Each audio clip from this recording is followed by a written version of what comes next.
Yeah, I saw that clip. I really didn't understand it because I didn't make a choice. If you're a halfway intelligent person, when do you start questioning how lucky some just keep getting? Right. Let's talk about the heartbreak that still echoes through the halls of hip-hop. Because when Beanie Sigel speaks, you don't just hear pain, you feel it. This isn't just another beef. This isn't some internet clout chase or podcast trash talk, no baby. This is Beanie's soul being unloaded after years of silence. And what he lays bare about Jay-Z, it's the kind of betrayal that cuts deeper than lyrics ever could. Beanie wasn't just some rapper trying to ride a wave. You being real close to him at one point, how you feel about what he's being accused of? I mean, you got people like me that don't believe it. You got other people that... He was the wave, that gritty, unapologetic Philly voice that gave Rockefeller the street edge it desperately needed. Jay-Z and Dame Dash weren't just building a label, they were building an empire. But empires, they don't rise without sacrifice. And Beanie's starting to realize he might have been the sacrificial lamb. Back then, it all looked golden. Lights, stages, champagne, and a brotherhood.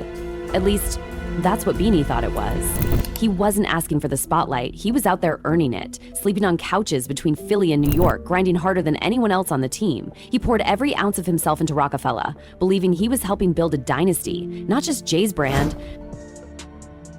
Listen, let me explain something to you. When I was going to court in the feds, right?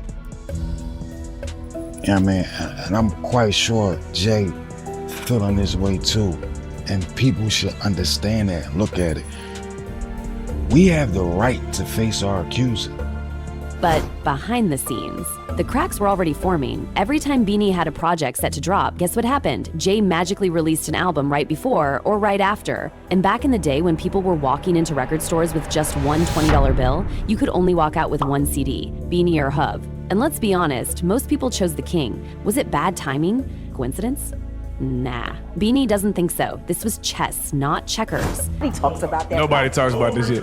Nobody talks about that project. That's smooth under the rug. Why? Every move felt calculated. He wasn't just fighting the industry, he was fighting his own big brother, his mentor, the man he believed had his back. And worst of all, that so-called brotherhood they sold him, it turned out to be one-sided. You know what's even dirtier than the music industry? The sabotage that comes from within your own team. Beanie saw it play out again and again. Just when his stars started rising, something, always something, dragged him back down. It wasn't just bad luck, it was strategy. His albums got delayed. His buzz got muffled. Conspiracy, if the same person keeps benefiting off the same kind of tragedy over. And every time he looked up, Jay-Z was still at the top, untouched, unaffected, and worst of all, unbothered. And Beanie? He wasn't just hurt, he was confused. Because for him, this wasn't about money, it was about loyalty, brotherhood. He'd gone to war for Jay, figuratively and literally. And when it came time for that same loyalty to be returned, Jay-Z ghosted him. The worst part? It didn't go down in a studio or at a club. It went down in a courtroom. Beanie was in serious legal trouble, the kind that could rip your life apart. It's hard for me to, agree with that because, I mean, if you had all those things that you said in place and that you was going to do and you wanted to do, it wasn't relayed to me. Like, I know if I got something for... And Dame Dash, he pulled up with flat tires just to be there, to show something. But Jay, when the judge asked if he'd vouch for Beanie, not even take the fall, just say where Beanie would be, Jay lowered his head and said no. One word, that's all it took. No. You could hear Beanie's soul shatter in that moment. He said it years later. I've never been crushed like that. And who could blame him? Imagine standing there, shackled, vulnerable, and looking up at the man you thought would fight for you only to see him fold. That was the day the illusion cracked. This wasn't family. This was business. Cold, calculated business. From that moment on, Beanie saw Jay for who he really was. Not a mentor. Statement from Jay-Z, which is so forceful in its denial. I just read a teeny part of it, it's long, where he says that they should file a criminal complaint. Is that even possible at this point? Not a brother, a puppet master, pulling strings to keep every artist beneath him. And here's the twist, Beanie wasn't alone. Other voices started whispering. DMX, Kanye, even Dame Dash himself, all with stories of being played, undermined, erased behind closed doors. Beanie, he just happened to be the first one to scream it loud enough for everyone to hear, because this wasn't just business to him. It was betrayal, personal, deep, and still bleeding. The emotion in Beanie's voice years later isn't just pain, it's the heartbreak of a man who gave his all and got thrown away like trash. Jay-Z to the world is the dream. Of course, is more than annoyed, would be an understatement. Yeah. He has a family and he has a lot to protect, including his brand. But to the extent that he's saying, hey, come after me criminally, that could be likely. Why do I say that? Because in New York, and what's alleged in this complaint is forcible compulsion. What that means in English is that it's saying that he held her down. The billionaire from Marcy, the mogul who married Beyonce, the businessman with a conscience. But to Beanie, Jay-Z's the guy who sold the dream and used everyone else's talent to build his kingdom. He played the mentor, but behind the scenes, he made sure no one could rise beside him. And Beanie, he owns his mistakes, his legal troubles, his choices, his flaws. But he's done letting Jay off the hook. He's done pretending that the throne was earned alone. An allegation is that Mr. Combs did the same thing. And so if those facts are actually accurate, it would require an investigation by prosecutors. And if true, right, you could pursue. Because behind every throne is a pile of broken loyalty. Here's what really twists the knife. While Jay-Z smiles for Forbes covers and delivers keynote speeches about Black excellence, Beanie's here exposing the real story. Because the truth, Jay didn't just stay silent when things went down, he orchestrated the silence. That calm, polished image, it's a fortress. And behind that fortress is a man who allegedly stepped on the very people who helped him rise. Beanie isn't blind to his own faults. He's owned every mistake he's made. Interesting because, you know, obviously this civil suit was coming for a while. Yep. And there was some talk between Busby and Jay-Z's lawyers. I think both Busby and Jay-Z's lawyers are really alphas. But what he won't do is let Jay skate away while pretending to be everyone's savior. Because in Beanie's eyes, Jay didn't build his throne alone. He climbed over the bodies of the very brothers who built Rockefeller from the ground up. And just when you thought it couldn't get any darker, the spiderweb stretches out even more. Beanie's not alone. He's just the first to break the silence. Other voices, ones you might have forgotten, have been whispering for years. Artists who were signed to Rockefeller, voices once hyped, then silenced. They've been blocked, sidelined, or publicly embarrassed. And one name that keeps resurfacing? Diddy. That's right. You know, a lot of times lawsuits are like playing poker. Like you even when you feign, you know, that you have strength, it could be that you have some weakness in your case.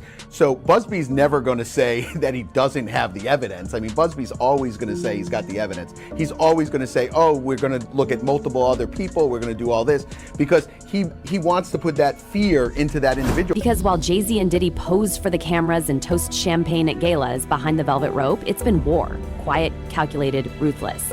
The chessboard wasn't just about money, it was about control, about who holds the keys to the culture. In public, Jay-Z and Diddy looked like brothers, industry kings, hugging it out at the Grammys, sharing stages at charity events. But if you looked a little closer, you could see the tension bubbling just beneath the surface. The truth, it wasn't admiration, it was competition.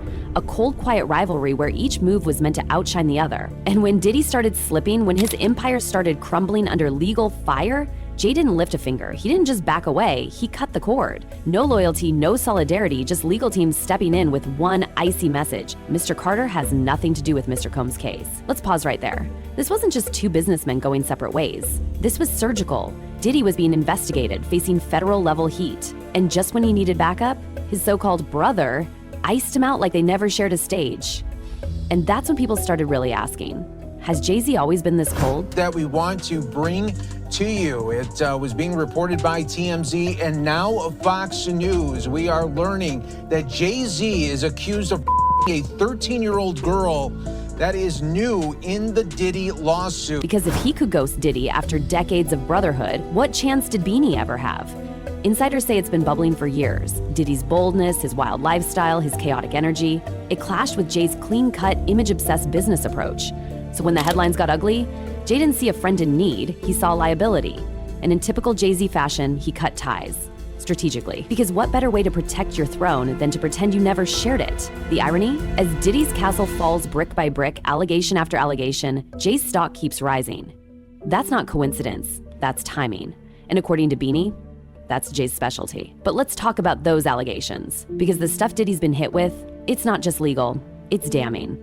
Rodney Jones, a producer, dropped a bomb in his lawsuit. He wasn't just making beats. He was allegedly being used to procure women, to arrange parties, and what he saw behind closed doors, it wasn't just unprofessional, it was terrifying.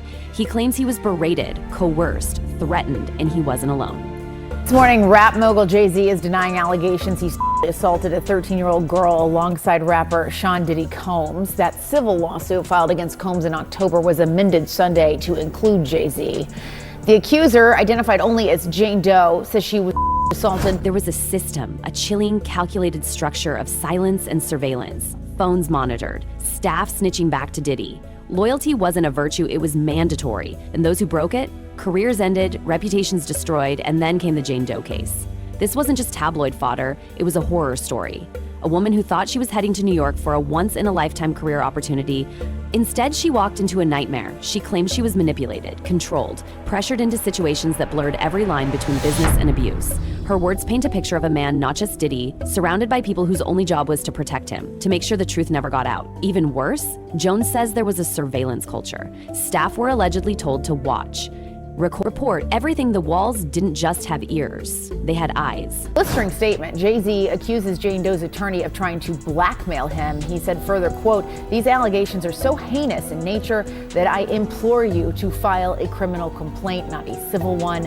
Whomever would commit such a crime against a minor should be locked." And they were Diddy's. And while all this played out in lawsuits and headlines, Jay-Z remained silent, untouched, unbothered, untouchable. But was it luck? Or did he make sure he stayed in the clear? See, there's history here, a deep one. Back in the early 2000s, Diddy, Irv Gotti, and Suge Knight were working on something revolutionary, a fully black-owned distribution company that could have flipped the industry on its head, a threat to the system, a game changer, and then it vanished like it was erased from existence. Some say Jay-Z was part of the reason why. Think about it. Jay had already learned to master the system, so why would he want to dismantle it? A new structure meant new kings, and Jay, he wasn't giving up his throne that easy. People whisper about federal connections, industry insiders, quiet alliances that made sure that distribution dream never made it past the blueprint. And Jay? Always right where he needs to be, one step ahead.